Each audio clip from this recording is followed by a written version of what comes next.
Hi, and welcome to Journey Forward with Jory Rose, where you will gain insights, tools, and inspiration to get unstuck and live your best life. Jory is a licensed marriage and family therapist with a passion for helping people cultivate awareness and authenticity so they can show up fully in all aspects of their life. And now, here's Jory. Hey everyone, it's Jory Rose. I am so excited to share this week's episode with you guys with someone who, as soon as we started talking, I just felt this instant connection and kinship with Jenn Taylor, who literally is mom to 18. I mean, seriously, you guys, her story is unbelievable.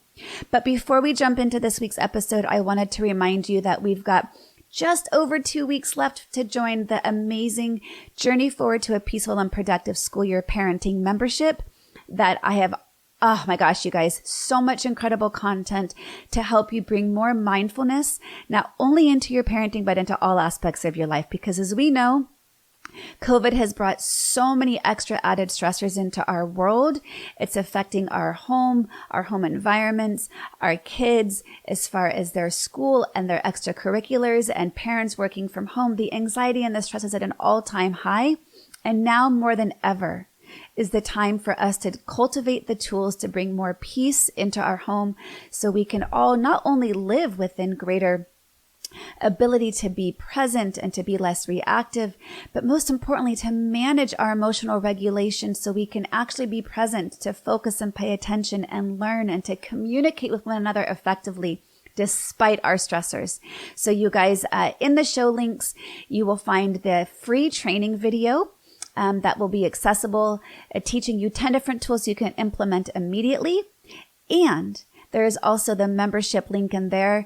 And the price is going up. Actually, tomorrow, September 1st, the price is going up. So if you want to jump on it before it gets to that final jump in price, the doors are closing September 15th. We already have so many amazing parents excited to learn these tools. And Jenn is an example of one of these parents that she has practiced such amazing mindfulness, because how could you be mom to 18 unless you had some of these tools to be present and bring compassion into the lives and homes of with your family? So check out the links if you're interested for the parenting membership so you can jump on board before it's too late. And most importantly, enjoy today's episode. If it sparked anything that resonated with you, I would love so much for you to give a like or a share for the episode, or a rating and review would be fabulous. So thanks so much, you guys, and enjoy today's show. Hi, and welcome back to Journey Forward with Jory Rose. I am really excited to talk to Jenn Taylor today. Jenn, welcome to the show. Thank you so much for coming on and sharing part of your day with us. Thank you for having me. I'm very, very excited to be here. Well, please tell our listeners a little bit about yourself and what's the magic you bring to the world. What is it you do? Tell us your story. Let's just jump all the way in. Well, we're going to jump all the way in. Okay. I am mom of 18. Wow. And yeah, everyone breathe through that. That's 18 I'm just kids. like bowing down to you. No. I know what mom of 18 feels like. Well, It feels the same as mom of one. It's the exact same as being an author. I have one book, and I was talking to somebody and she's like, yeah, I have 17 books. And I'm like, and you know, the cool thing, we're both authors. Exactly. So, you know, it doesn't matter how many books you have. It is impressive when people have more. And I was kind of giving her grief about that. But once you write a book, you're an author. And once you have a child, you're a parent. And it's not a competition. So one child is hard and 18 children are hard, and we're not here to compete. So the thing that's the most difficult for me coming from other women is that initial reaction of like, oh God, I only have 2, or I only have 4, I only have 1. And I can't even imagine, like, it's not a competition. So right there, like, wow, I have 1. And I'd be like, high five me, sister. Good job getting through that. You know? I love that. And it's so true. It's so true. I'm very curious to hear more of your story for you to share with us about it. And one of the things that made me think about was I used to watch Live with Regis and Kelly when it was still Regis. Yes. Oh, yes. And it was when Kelly Ripa had gone from having her first child to having her second. And she had said, you know, there's having one child, then there's more than one. It doesn't matter how many more. There's either the difference of one or more than one. But, you know, I imagine we all adjust, right? Our heart grows, we balance, we find, what that equilibrium looks like. So what is your journey with that? How did you become a mom of 18? Well, first of all, 3 was the hardest number for me. Okay. So I hit 3 and I was like, oh my God, what am I doing? This was such a colossal mistake. And a year later, number 4 came and I was like, no, I totally got it. And after that, it was just easier. So we all have that point where it's more difficult. Yeah. My story was, I wasn't sure that I'd be able to have kids, and I actually went through infertility. And I love my journey because any mom that's been out there that's gone through any part of my journey knows exactly what I'm talking about. So I went through infertility. I was maxed out on medication. I got to the point where they said in vitro, and I knew that that wasn't my path. And kudos out there to any woman who has taken that journey further. That was not my path. And I just knew it wasn't. So I said, I'm really sorry to be parting ways with you now, Mr. Infertility Specialist Doctor. And he was great, but I'm done. I'm tapping out. I'm white flagging this. And I had grown up in dysfunction, and I had a 3rd grade teacher that made a huge difference in my life. So I wasn't as concerned with being able to have a family. I knew one way or the other that would happen, and it can look different. And I was super open to that. Yeah. So I was getting weaned off of all the medication. And during that period, this short little Asian man, infertility specialist doctor that I had, walked into the exam room and he hugged me, which was very odd. And he said, you're pregnant and it's not on the cycle we put you on. And this is your miracle from God. You're probably going to have a very difficult pregnancy. You have an extremely high percentage of miscarrying. And I would guess that you're not going to be able to get pregnant again after this. So, you have these situations where someone has like dropped some information and you think, oh, I'll pocket that one. Because when I was 15, I went to the OBGYN and he said, I'm guessing you're probably going to need to go through infertility. So when I did a few years ago, like I had been prepared. Yeah. So I had a very difficult pregnancy, and my daughter was born with a lung disease, really sick. They told me she wouldn't live through her first weekend. So I've been the sickest baby out of 29 babies in the NICU, with expecting to hold my child for the first time after she died. Now she just turned 28 in April 8th of 2020. She turned 28. Oh, wow. Going through that was really horrible and scary after infertility, after a super tough pregnancy. And so I decided at that point, well, we'll see what happens, but I want to do foster care. I want to take in the kids that were like I was growing up, that went through the same stuff that I went through. So I started the foster care process, and with my pregnancies, I ended up getting pregnant 6 more times. So I got pregnant a total of 7 times. I gave birth 4 and I lost 3. The last pregnancy, I was 32. I lost twins at 19 weeks and I ended up with 3 more surgeries. So that's 10 surgeries and 7 pregnancies. Wow. That's the biology of my story. And I had a hysterectomy at 33. I had to have 5 blood transfusions. It was a very traumatic. Yeah, the surgeries were traumatic. They tried the DNC. I wouldn't stop hemorrhaging. So they did a hysterectomy, and the arteries that support your uterus I was bleeding out basically. So they went in a 3rd time. Jen, for everything you went through, my goodness. It was a lot. It was a big physical journey. And those pregnancies, the 3 miscarriages, those are hard on their own. So women, again, like it's just part of my journey that I'm going to be 50 this year in 2020. And so I've been through infertility. I've been through miscarriages. I've had babies. I actually had the next 3 deliveries at home with a midwife. 2 of them were water births. I'm super I love my naturopath. I only want the doctor if everything else is not working. So when people say, oh, you took in extras or you adopted, there's this thing about extras. Oh, you got extras. And the children I gave birth to were extras. I didn't know that they would be here. They were the unexpected. They were kind of the unplanned surprises. And so my way of thinking is very different from other people's way of thinking. And in the meanwhile, back at the ranch, I'm doing foster care. So I had four deliveries, and I adopted 4 kids, and I had 2 that had stayed long-term with me. Okay. My daughter, who's 31 now, she came to me when she was 10. she was in my house off and on until she was 17 and pretty much aged out with me, so those sort of situations. So I had 10, that's 10, and I had 8 of them at home, and I was divorced. Wow. 11 years into that, 11, whatever. My mind is later. just being boggled at the sheer logistics of it all. I mean, there's the emotional component. Mm-hmm. There's, the spiritual component of just allowing this process to continue to grow. And, I'm divorced and I've got 2 daughters, and I have to say we have a very easy dynamic. Mm-hmm. But any divorce situation with kids is hard no matter how easy it is, right? So how were some of the logistics of how did you manage all of that? I had been a stay-at-home mom for a decade. Mm-hmm. And so I had to, and I didn't finish my degree. My ex-husband is a doctor. And so one is I didn't have to finish my degree. Yeah. Because he had a good paying job. The other thing is that I supported him in his job, and we agreed that it would be in the kids' best interest for me to stay home. And I cherish those years, and I'm so grateful for that. Yeah.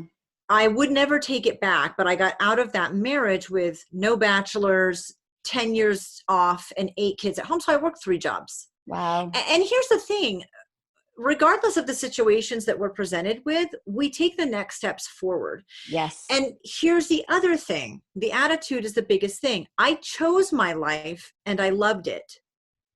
Period. Yeah. And so because I couldn't control the situation with the man that I was married to, that was out of my control. Mm-hmm. So I still chose my life and I loved it. That doesn't mean it wasn't hard. That doesn't mean I didn't cry. That doesn't mean that I didn't feel shame for not doing well enough in any aspect of my life for a couple of years. It was tremendously difficult, but I reminded myself that this was the life I chose, and I felt really blessed. I mean, a lot of women don't get 10 years at home, and I got that. Yeah. A lot of people can't find 3 jobs to support their kids, and I did. Also, I kept doing foster care.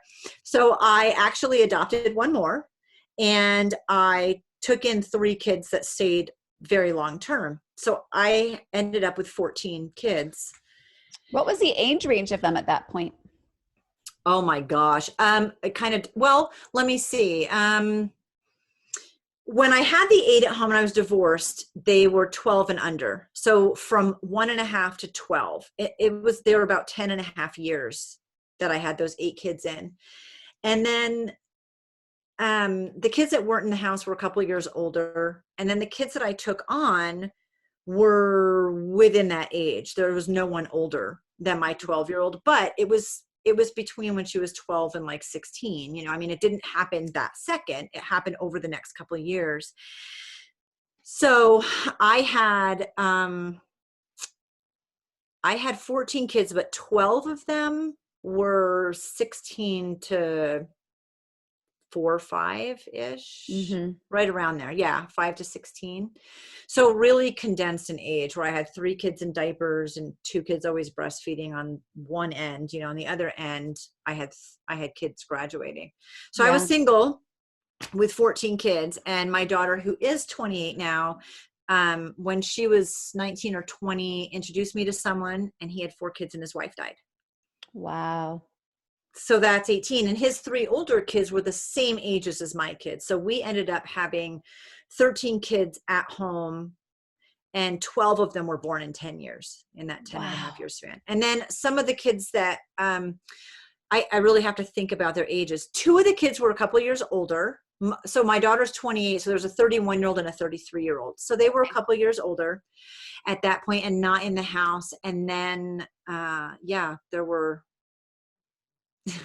there's like 16 of the 18 kids are all within that age range. So right now they're 17 to 28 years old. Yeah. There's so many things that I'm curious about. I mean, one is just the logistics of having places for everyone to sleep, having enough clothes for that many people. How do you feed that many people? Like, walk us through some of those logistics, because the only thing I can compare it to is, some reality shows I've seen on TV, and I don't want to make any assumptions of any which kind. I'm in awe of you right now, quite honestly. I loved it. I chose it. When the kids were little, So you recognize things that drive you crazy, right? I was washing so many cups. It sounds so silly, but I was like, how do we go through 37 cups in a day? Quite easily, actually. Everyone's getting something to drink Right. once or twice a day. So when the kids were really young, like when my daughter was, when they were under that 12, the 12 and under, before the divorce, everyone was color coded. So Brianna was purple, Nikki was yellow, Taylor was blue, Alana was orange. You know, I mean, end of story. And I found the heavy duty plastic dishes, and I ordered 2 sets for everyone. So it was a plate, a bowl, a small cup, a larger cup, and I got 2 sets for everyone, and they were color coded. And if I found the yellow cup, I knew whose it was. And that way, if they got something to drink, they could rinse their cup and leave it on the counter. And where in the past are like, well, I don't know which one is my cup, so I'm just going to get 7 new ones. You know that. So there was an Sounds like issue. you have an amazing organizational skill set. I don't know if I was super organized and that made it easy to have kids, or kids helped me become super organized, but I definitely capitalized on certain skills that were probably innate to me, but in this situation definitely compounded, you know. Sure. I mean, so I just figured out, like, what is the pain point in this situation and how am I going to make it different? I used to put the kids' initials, the initial of their first name, on the folded end of the diapers, because I had 3 kids in in diapers for years. So I didn't want to spend time figuring out which size was which size. So I would just use a Sharpie and write initials. You know, you open the container and I would just write a T on all of them and write an A on all of the other size. And yeah, it takes a little bit more time in the front end, but a lot less time on the back end when you have a kid screaming and twisting and pooping and the whole thing. So it was more about me figuring out where is the pain point and what's the solution.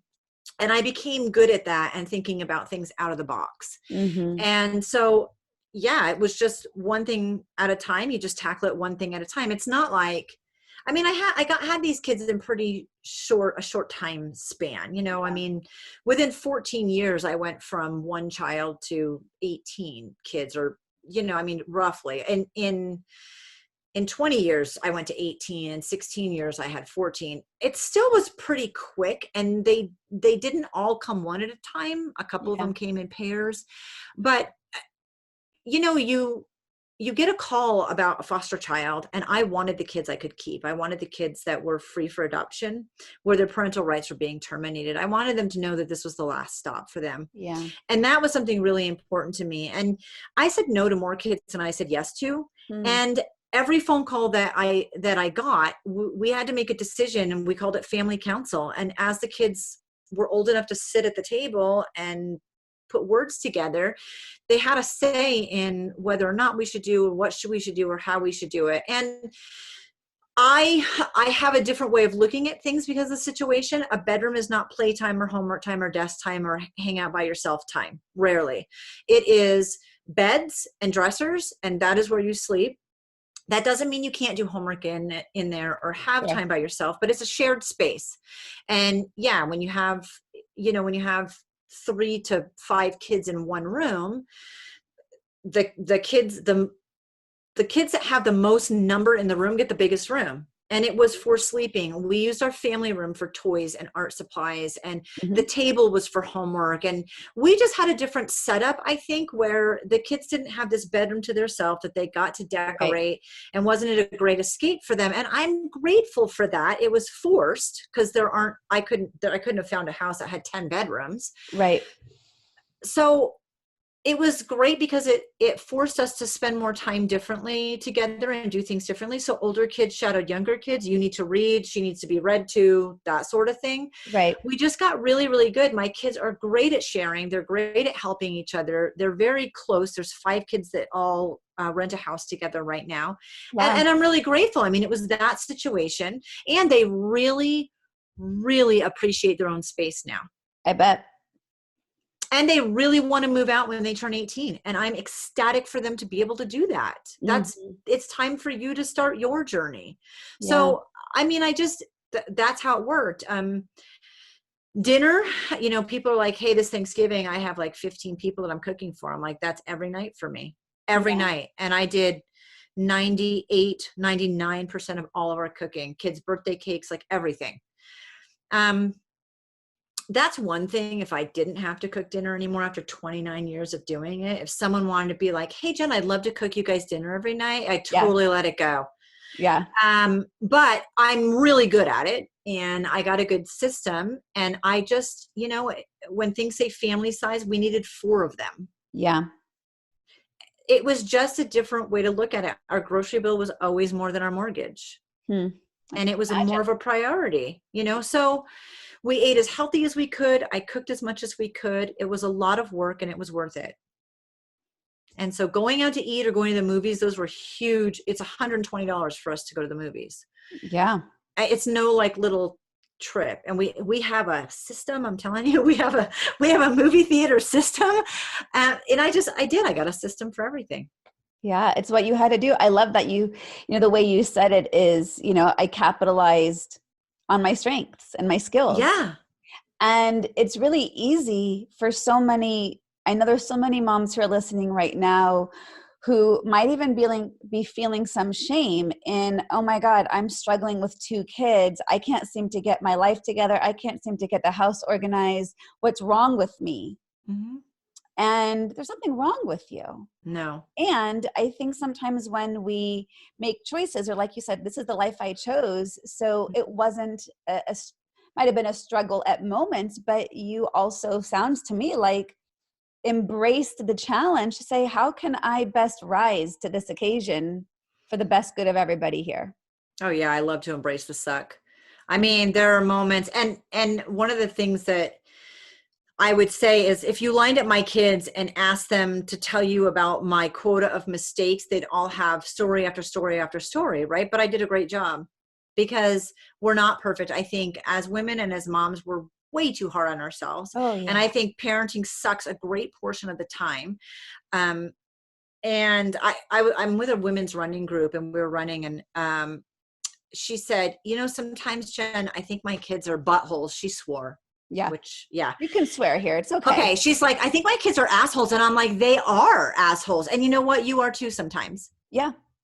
And so that's the thing. Your kids are assholes, and so are you. And so, I mean, I don't know how to make it any prettier than that. Your house isn't going to be clean all the time.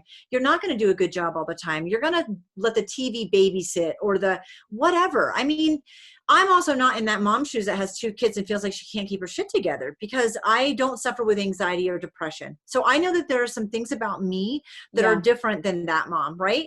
But I know, like, my sister struggled with horrible anxiety and depression. I know some of my kids struggle with that. I know my ex-husband struggled with that. So I'm not making a judgment on that. I'm saying one of my struggle was not anxiety. It was not depression. It was not low self-esteem or lack of confidence. That I've always been okay with. I also like to think that I'm really good at admitting when I screw things up. Yeah. Which is enormously helpful. And I admit it to my kids. Like, I completely, you know what, this situation happened and I reacted, and my reaction is not something I'm proud of. The consequence may still be the same. The situation is still the same, right. But in the heat of that moment, I yelled. I mean, if I have to go down in history as the one worst thing about me is that I raise my voice. Yeah. And so sometimes it bothers me that I do that, and sometimes it doesn't bother me that I do that. But I don't react well. It sounds like you're allowing yourself to show up authentically. I definitely am allowing. And you know what? My kids got to see that I do a really great job, and sometimes I'm a shit show. Yeah. And I'm okay with that. Isn't that the full range of the human experience? Yeah. But it's so we want to be everything perfect for our kids, including myself, except that that's just a ridiculous standard that doesn't exist, and you're going to fail all the time. Yeah. So in order to keep myself healthy, I did not set that ridiculous expectation. I know every day I should have giving 100%. Some days 100% looked like it was 150 and I was knocking it out of the park. And some days it looked like a fraction. Yeah. Some days I'm sick. Some days I'm overwhelmed. Some days I didn't sleep. Some days I'm having a hard day. And I have to recognize that that's me and let everybody know. I'm a morning person. So if you want to talk to me at 5 a.m., it's like game on. 9 p.m., not so much. I'm on ER duty. And if you have a nightmare, if you're sick, if you're bleeding from a major artery, if there's any sort of emergency, you will never get in trouble from waking me up. If it's not one of those things, I'm Yeah. probably going to come after you. Like I'm going to kill you. You're now on the shit list. So I was very realistic about who I was and what my strengths and weaknesses were and what I struggled with and what I didn't. And I let my kids know that. And I let them know at a pretty young age. Well, and I think that in and of itself is phenomenal. If, I just gave an interview with an episode that actually just came out, and I kind of did it from the reverse, but I'm going to say what I said. And I think what parents can take the takeaway in the reverse of what I'm going to share with you. But what I said in this interview was, imagine what would happen if when our children were born and we're holding this perfect child in our arms at whatever age, right? Whatever age you get them, or when the moment they're born, you're looking down at this most perfect, beautiful being, and you were very honest and said, I love you. And just so you know, life is going to suck a lot of the time. Yeah. It's going to be hard. It's going to be challenging, and it's not your fault. So if it's a good day or a bad day, it's not about you, right? It's just what life is. Because I think we are given our kids unrealistic expectations that everything's always supposed to be happy and easy and balanced in our emotions and in our energy and in our abilities.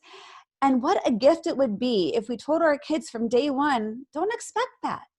Nope. And if you don't expect it, then when it happens, you won't judge yourself for it, which is likely what causes a lot of the anxiety that we see out there, is the self-judgments on comparisons to perceptions of other people.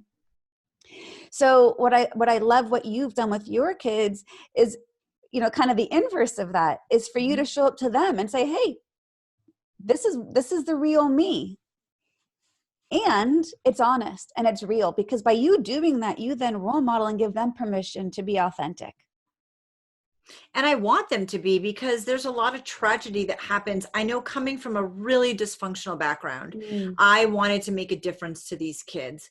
And I had to rectify that in my mind. What does that mean? Because make a difference to them does not mean give them everything I didn't have monetarily. It does not mean give them each their own room. It doesn't mean being some ideal of a perfect parent. I don't even know what that idea is. Yeah. It isn't any of those things. And in the process of trying to do a great job and raise them well, they have their own traumas.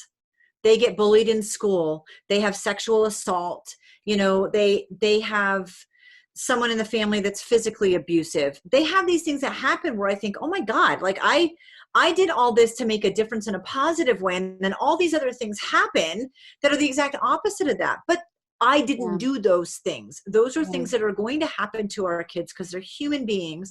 What I realized my job was in rectifying this whole, I want to make a difference in the life of a child, was that I am. I can't stop them from having tragedies and traumas, being suicidal, but I can show up to those things in a way that's really genuine and really authentic and says, okay, how are we going to deal with this and move forward? And if you don't want me to help you deal with this and move forward, then you need to find someone else who's a resource. Yeah. So it's letting go of a lot of ego, allowing the tribe to raise your kids with you, which just means asking for help. And my daughter, who's 31, called me, and she has a pre-teenager who's given her a lot of grief. And she's like, Mom, I don't know what to do. You made it look easy. And I said, I made it look easy because I knew when to tap out and ask for help. That's one of my biggest strengths as a parent, is that I'm like, if your daughter at this age is having this issue, then you need to get help, because you're not equipped to handle that. And that means nothing about your parenting. That means you need somebody who specializes in this area, and you need someone who's not you. And you need to recognize that part of your human nature is you can't be everything. No. And I was great at knowing, I mean, resources are my number one. If you do something, Jory, that is exceptional that I don't do, you're not competition and you're not making me feel like a failure. You are a resource. And I love that perspective. If women just shifted their attitude, like, I'm not your competition. I am your resource and you are mine. And we Yeah. have different strengths. Thank God.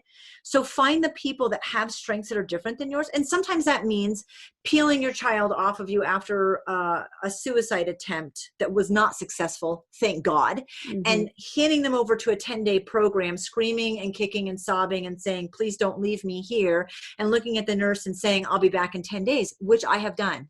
Yeah. And I was trained to do suicide. I was trained in all of it, all of it. So I could have actually been a home that kids who are suicidal came to and stayed at as a respite. Hmm. And when my own kids had the same issue, they went somewhere else. I was not the person to do that.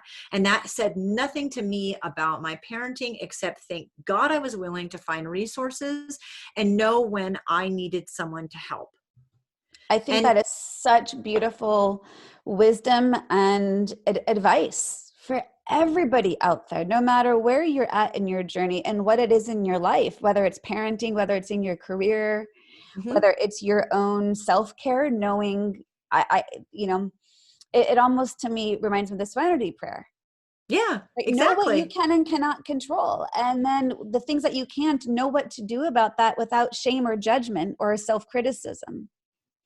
Yeah, Because and as I a think that's therapist, I work with yeah. so many women who have such shame Hmm. around this idealized perfect mom and perfect parent. And we're seeing this so much right now during coronavirus and during shelter in place. And these women who, I'm not here to add to anybody's shame. It's hard. Yeah, I'm super grateful. Like, people ask me how I'm doing, and I almost feel embarrassed to say we're healthy and this is great. yeah, me You know too. what? My kids and I get along amazing. My kids are awesome. They're self-sufficient. They're helping me with, with my job right now. I've hired them. They're getting their work done.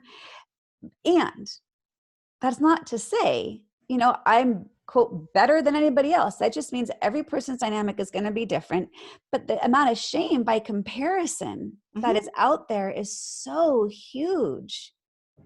Oh, it's ridiculous. And really, for any mom listening out there who wonders, like, how can I do it? One, it is a lot of training your attitude to be different. And that is Yeah. a really huge part. And I learned that so many years ago that I teach it now because it's coming from a place of gratitude and joy and building the right attitude instead of coming in during conflict and stress and trying to resolve it. That's coming from like that. That's the emergency room, moms. The emergency room is feeling that stress and anxiety and depression and overwhelm and trying to figure out, like, I need to fix it now.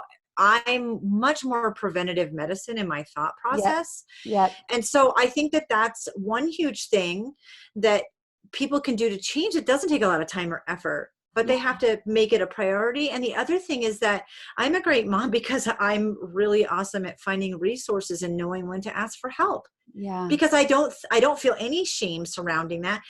If my child has a problem, I don't care if they talk to you or their teacher or their therapist or their counselor or their best friend's mom or a police officer or me. Why does it matter? It doesn't make any difference because they talked about it and they're getting help, right? Yep. So I found those resources for my kids in whatever area where they had an issue in, Yeah. and I capitalized on that. And that's my superpower, I think, as a mom, is that I asked for help. And it wasn't about not being good enough or not doing a good enough job. It was about taking a step back and doing what was in the best interest for the child and the situation as a whole. Yeah. Period. There is no ego involved in asking for help. There should not be. There shouldn't be. And yet there is. And yet there is. And the way they're saying it is just so refreshing to hear. And I really hope that the moms out there are hearing this, because especially right now, moms are being asked to be everything. Mhm.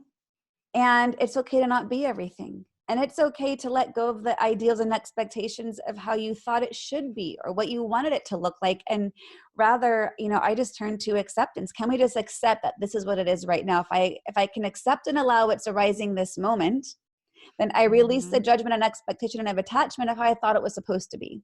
Right. Exactly.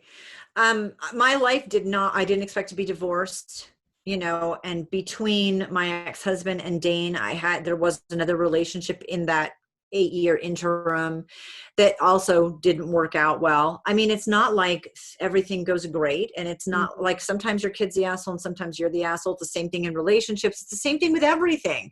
You know, it's not one-sided. I'm not sitting here on a pedestal preaching to everybody about how great it can be. You have to do the time and the work, and it doesn't mean it's going to go perfectly. And my life didn't unfold the way I thought it would. But how cool is it that it didn't? Because the twists and turns, it's been such an adventure, and it's been so much fun. And I would have never gone in the directions that it went had I not just kind of allowed it to do that, or rolled with the punches. And so, like, have a funeral for that life you thought you were going to have, and like embrace the one that you got, because it can be so much more vibrant and rich. I have a 24-year-old daughter that has a 3-month-old right now, and she joined the club, right? She gave birth to this baby, and I was there the day after, and I stayed with her for a week, and she looked at me like a day in, and I just said, so now you're a member of the club, and now the moment you just looked at me this morning, like, you got it. All this stuff that you didn't get or you thought would be different. It's great to parent someone's kids before you're a parent. You have all the answers. Yep. You know everything when you're single and on your own. But the second you have that child and you become a parent, suddenly, like, the shift is just almost immediate. Like, oh my God, this is not going to be anything like I thought it was going to be. Yeah. And, you know, she sent me a picture, a meme this morning that said, I love you more than anything in the world, and I would lay down my life for you, but I really don't want to make you dinner. And I was like, you know, like, yes, you have arrived. Welcome to the party. Pull up a seat.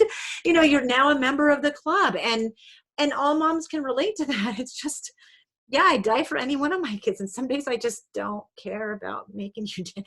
Yeah. I take on the truck though. The speeding bullet, I'm there, but maybe not dinner tonight. So it's okay to, that's a very conflicting feeling, and it is. That's okay. Let it go. So I think I've had a really good time, because I've thought of everything as an adventure, and I rolled with the punches, and I embraced the suck, and I asked for help, and I capitalized on my strengths, and I found resources when I needed to. I love all of that. Embrace the suck. Oh yeah. I think hardcore. That is where so many people get stuck, because, you know, we can figure out how to ask the help, figure out what our strengths are, but embracing the suck takes a lot of courage.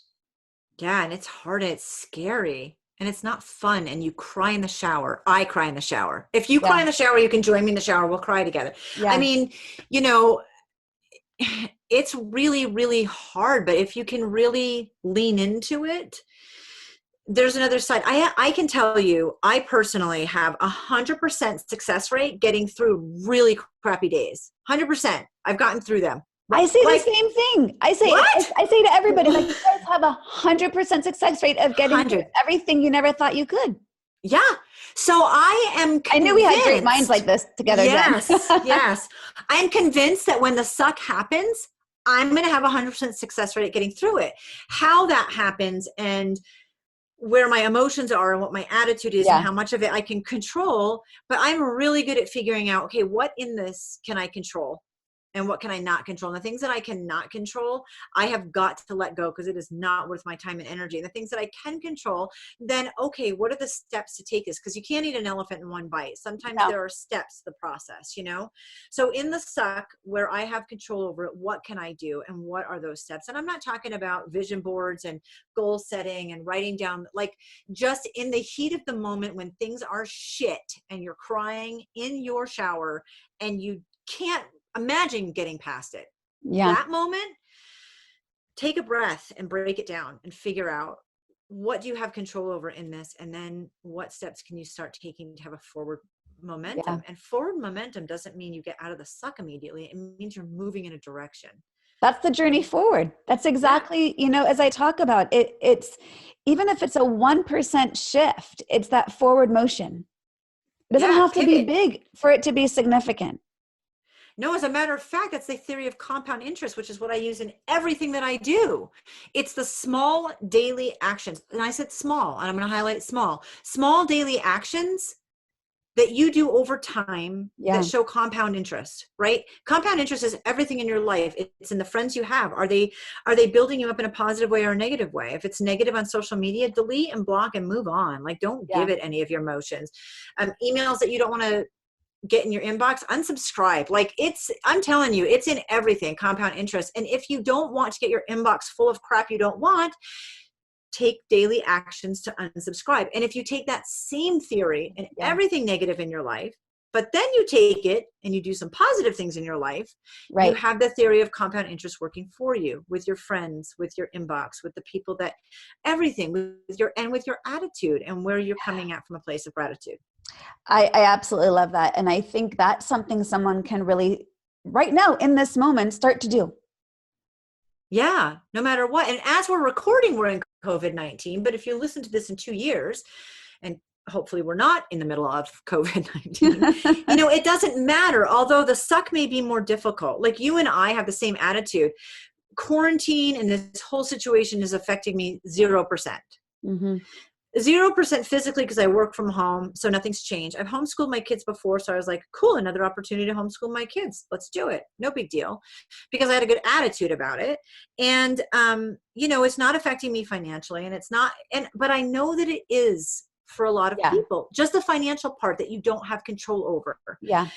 That's a piece of this quarantine situation where you don't have control, and what can you do? So I would say, well, what can you do? You can't bring in more money necessarily, but have you capitalized on everything that's being offered for free? Because if you want to learn a language, learn a new skill, pivot in your career, if you want to write a book that you've always wanted to write, I can't even tell you how the online community has stepped forward in supporting people who are struggling during this time. And so I'm giving away everything for free in my daily Facebook group. Stuff that used to cost. Me, it's about building community. It's let's build the resources. Let's come together. Let's not go through this alone. Right. And most people feel that way. And so one thing that we've been given in this situation, or that many people who have been given, for you and I, like for me, nothing has changed. As a matter of fact, my time is less, because now I'm doing everything I was doing on homeschooling. So that was my pivot. But for people who've lost the job and don't have income, you can't control that. That is hard and stressful. I totally embrace it. I'm not telling you to minimize that. But despite the fact that that's happening, you've been given the gift of time, which is something, if you look back in your life, you think, I don't have time to do that, or I wish I had more time. And you can't conjure it up, or there's no way to get more of it. So in this situation, what a fantastic opportunity you've been gifted to learn the language, or write the book, or whatever it is you want to do. And once again, you and I have very similar outlooks. And I've been talking about this so much in recent episodes, because people need that reminder over and over and over again right now, that this is a gift of time, should you look at it as such. Now, that's not, like you said, to diminish the incredible suffering happening out there for the families that are dealing with the illness, and the family members dying, and the true and real financial impact. So it's a yes and. But even if you are in that place of suffering, your mindset still matters. More than ever. Right? So I think people can easily fall into the category or camp of, I'm suffering, and so everything sucks. Well, I'm a huge believer, not just in energy, but in the mind-body connection. So if you're already in a place that you're experiencing true suffering, you, more than the person who's not suffering, needs to focus on that mindset to help get you out of that spiral. And that's the thing. I think I just taught myself about that so long ago. I saw my mom always in a spiral of depression, and I was raised in addiction and depression and anxiety. And I know when I left the house, I had to separate the fact that those emotions didn't actually belong to me. I lived in them. And so what are my emotions, and how do I feel about things? And then that I can create whatever life I want based on my attitude. So what do I want Christmas to look like? And what kind of family traditions do I want to start? And like, for everything from the ground up, it was like that for me at 17. When I graduated from high school and went out on my own, I realized pretty quickly that, oh my gosh, that's not my baggage. That's someone else's that I can leave at the door and move forward. Huge shift in identity when we recognize what is and is not our own story. Yeah. Oh, and man, the story we create in our minds. And my 10-year-old, she's the youngest, and she's very kinesthetic, and I'm very visual. And so we sometimes butt heads because of the difference in how we look at things. But she said that once, well, yeah, but this weekend there's a party, and then what if this happens? And I said, so you're creating a story in your mind about something that doesn't even exist, and you have no idea. Like, you are literally making it up, and you will manifest that. If you're going to create the story in your mind. So what story do you want to create? And that's a place that you need to start telling your stories from, not the place of fear and anxiety. And I know that that's not a super easy thing to do, but I know I had to do it. Yeah. And if I did it and figured it out and moved forward, then you can too, because there's nothing extra special. Well, and it just means it's possible. It's possible. And so we've really played on the story you create in your mind, and it is so huge. Okay, well, what about the spider that you saw on a video on Dad's phone an hour before bed? What story are you creating in your mind about that that's going to give you the nightmares that you're already planning? Yeah. It's crap. Have you seen the Brene Brown special, Call to Courage? I don't think I on have. Netflix? No, I haven't. It's definitely worth checking out, because she talks a lot about that. She talks a lot about asking yourself, what's the story I'm believing right now? Because we so often create it. Not only then we create it, we believe it, and then we act on it. And when you can pause and just ask yourself, what's the story I'm believing? It can give you great clarity of, wow, look how far down the path I went. Oh. Or even checking back in. How is it serving me to believe this? 0%. Yeah. And the thing is going to happen anyway. Right? You have to go to bed even though you saw the spider. So you're creating this whole horrible night before it's even an hour before your bedtime, or you're creating that the party's going to be awful, or that the kids on the playground will reject you, or whatever the million different things that are the story we create in our mind. Yeah. What if the story was completely different? How many times have you heard somebody go, yeah, I went, it was so much better than I thought. Why was it so much better than you thought? That's where you need to start. Yeah. Not the surprise part. You shouldn't be as surprised, because you created a story in your mind ahead of time that made it so the outcome was better or worse than you anticipated. And those sucks are going to come up. I mean, the suck is going to happen, but we shouldn't be manifesting the suck. Right. That's so true. Yeah. So it's all about, you want to tell a story that you're a published author? Do you want to tell a story that you learned another language? What story are you creating in your mind? That you're kicking ass at home school, even though you've never had to do it and you have no clue, because you have resources. I mean, I hadn't homeschooled in 15 years, and I thought, our school district is going to send us all this lovely content. It's going to be great and done for me. And it's terrible. It's terrible. 4th grade, it's awful. I have a senior in a 4th grade. I'm not going to use their stuff. And so I thought, I need to stop. This is not online school that I was forced to do. Mm-hmm. That's a much different mentality than I get the opportunity to homeschool my kids.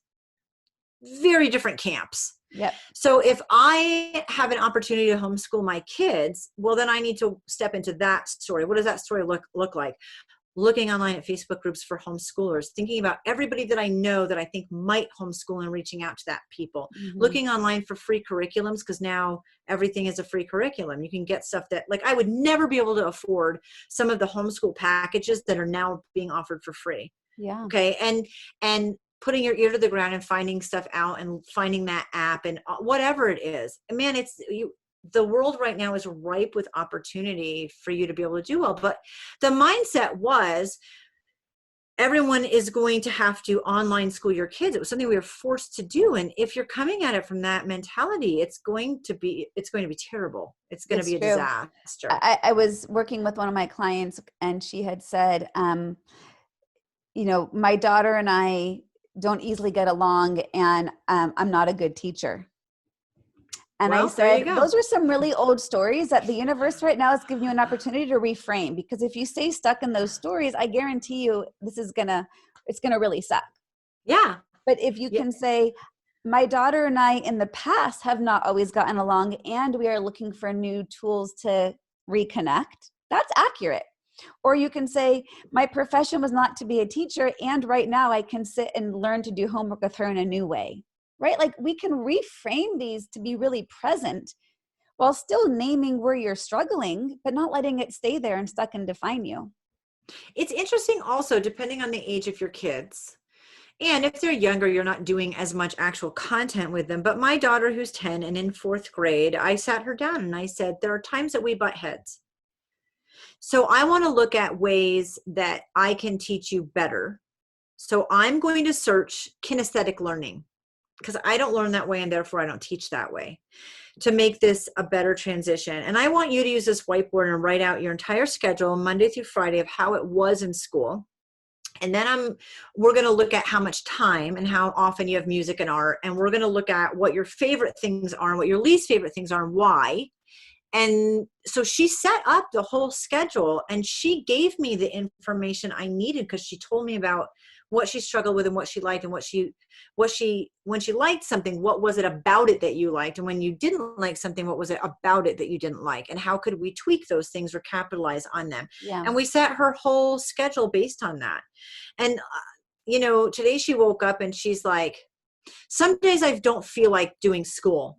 But that happened before when I went to school, and it's going to happen now when I'm doing it with you. And I'm like, so what are the benefits of this? Well, the benefit was I used to go to school for 7 hours and then come home and have an hour of homework. And now it takes us about 3.5.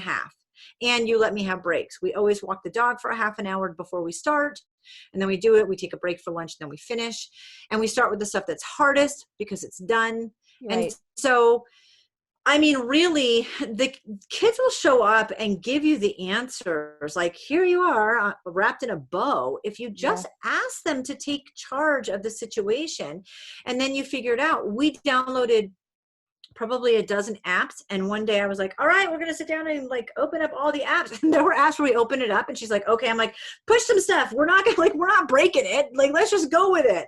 Yeah. And she pushed the app and we'd be like, okay, push something else. And then, about a minute and a half in, I'm like, deleting that one, moving on, where it's just not going to work. There's nothing wrong with the app or us. It's just not going to work for us. Move on. Right. So, you find the few that work really well. And then I don't care if she spends 2 hours on those apps. Yeah. I don't care. She's learning how to code through play. Or whatever. She's learning math skills. She's building her English and her vocabulary. I mean, it's been phenomenal. Yeah. For her reading, I picked a book that has a movie because I want to watch the movie at the end. Yeah. I want a whole popcorn event, come in our pajamas. So really, for parents who are struggling with different aspects with their kids, let them lead sometimes, and you would be shocked at how easy it is. Yeah, it's so true. And that's a theme that I find comes up a lot with my clients is their kids are giving them everything they need to know, and the parents just aren't listening. Well, we're really good at not listening. That's when we're being an asshole. They see that, they see the message wrapped up in what might be deemed as negative behavior.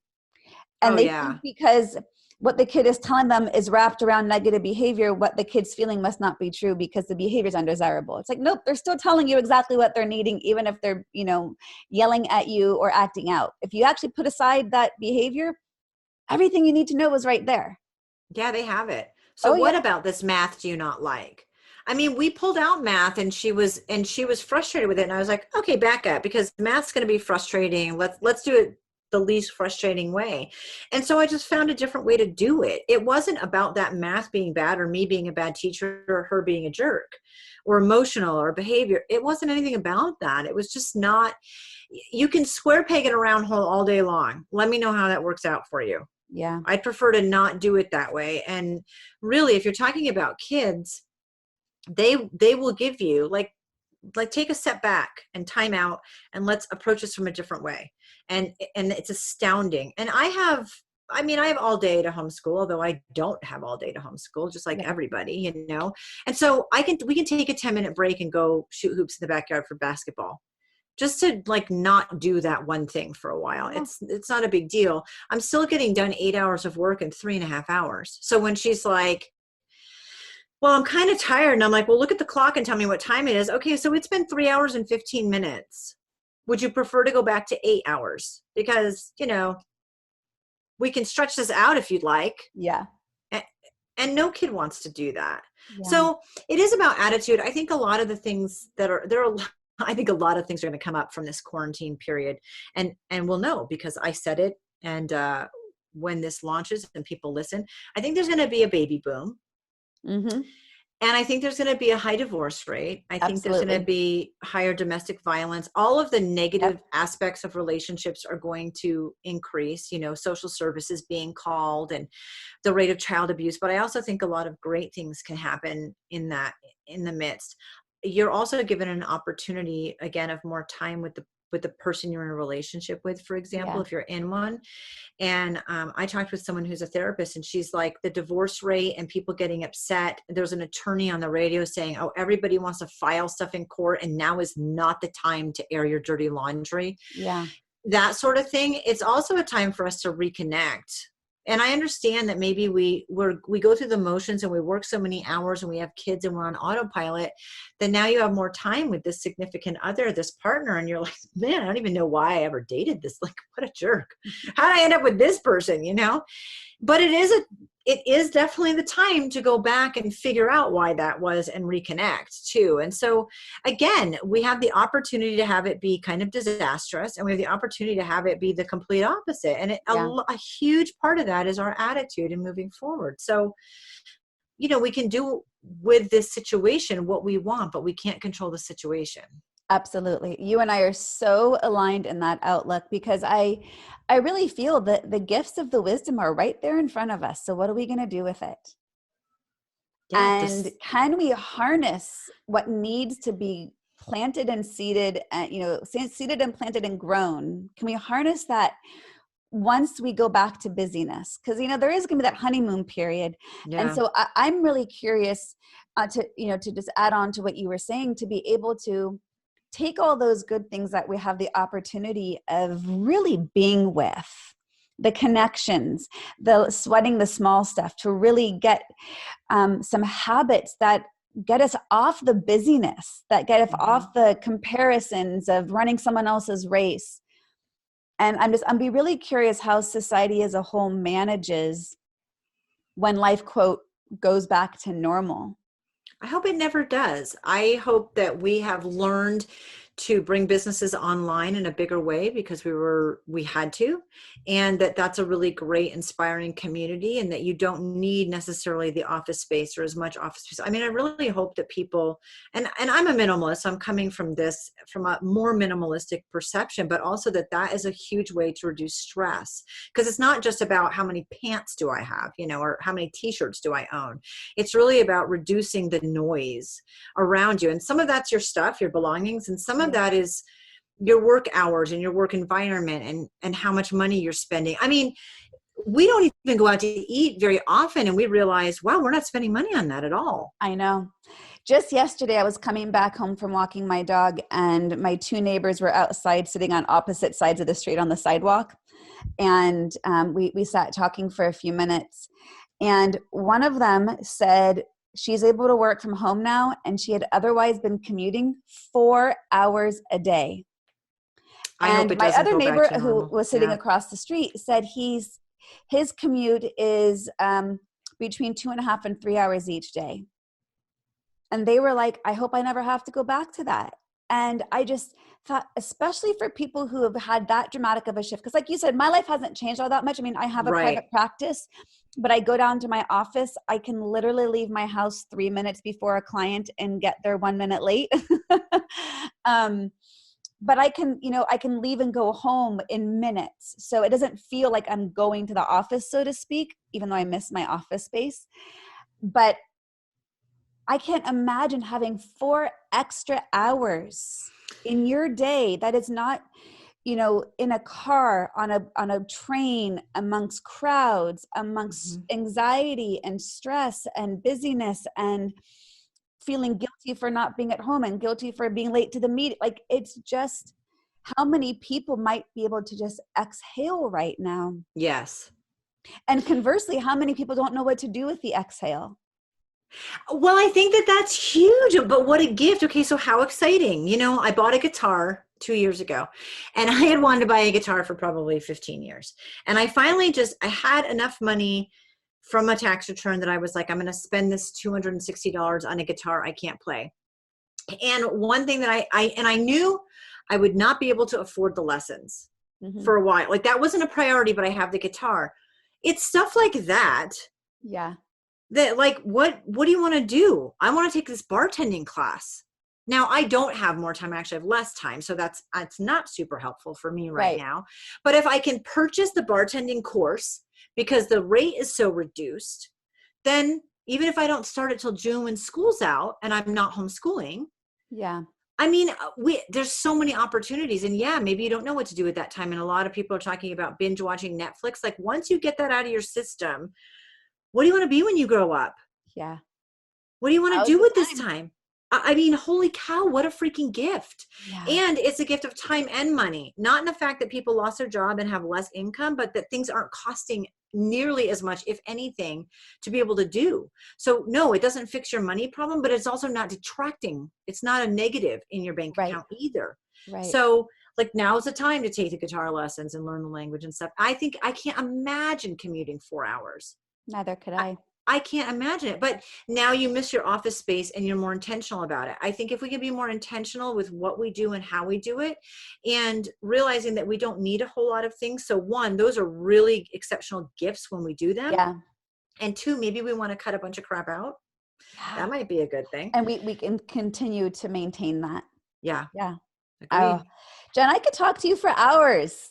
It's so fun. It's so fun. And it's so, it lights my soul up when I find women who are living their authenticity, who are living their truth, who are spreading that wisdom to their children, who get to learn that and see that and have that being role model to them from a young age. Like it's just, I truly, truly deeply honor and respect how you show up in the world and how you're also sharing that gift with others. It's really lovely to connect with you and, hear how you're taking the same tools that had you thrive in otherwise challenging situations and apply it to everyday things. So thank you so much for sharing with us. How can people find you and want to learn more about you? And Momof18.com is my website. It's momof18, and basically any information you could ever want to know about me on my social media, my email. There is a contact page, but my email's there. I have a Google Voice number, and I love connecting with people. So basically you can learn a whole bunch of things about me, and then you can find me in any way if you just go to the website. And all that will be in the show notes as well. And what's the podcast you have? My podcast, oh my gosh, we didn't even cover that at all. My podcast is called The Naked Podcaster. And it's about you bearing your story. So I had mine and I wrote a book about it, but it was one story, and I wanted to get more stories of triumph after tragedy or success after struggle. And so it's about that struggle and how people get through it. And if you're an entrepreneur, you have 100% chance of your business being a direct relation to that struggle. And I love that connection. Yes. And I love the podcast. The podcast is phenomenal. And it's in video, and I do show up naked, and you can show up dressed, but you're bearing it all emotionally. So I'll bear it all physically for you. Talk about your authenticity. You see me just like from the shoulders up. People are like, do you show up naked? I'm like, yeah, 100%, but you're not going to see anything. So don't get your hopes up too high. I know. I saw that part for when I scheduled to be on your podcast. I'm like, wait, she's really naked in that photo. 100% naked. Yes. But talk about living and breathing your truth, right? If I'm going to show up and be vulnerable, I'm going to show it all. Hey, we're bearing it all. So if I ask you to, I have to do it in one way or another. I love authenticity is my highest value that I strive to hold in my work and career. So I really, really honor that. Awesome. Well, I'm looking forward to chatting with you some more. Yes. All right, Jenn, thank you so much for coming on today. I know that I've taken so many notes that I'm going to share and write about and talk about in this episode because there's so many things that people need to hear, especially right now. So thank you so much for coming on, and stay healthy and be well. To continue your journey forward, find Jory Rose on Facebook and Instagram to become part of her growing community. You can also gain access to her meditations, books, online classes, or to sign up for an upcoming retreat. Visit her at joryrose.com. That's JOREEROSE.com.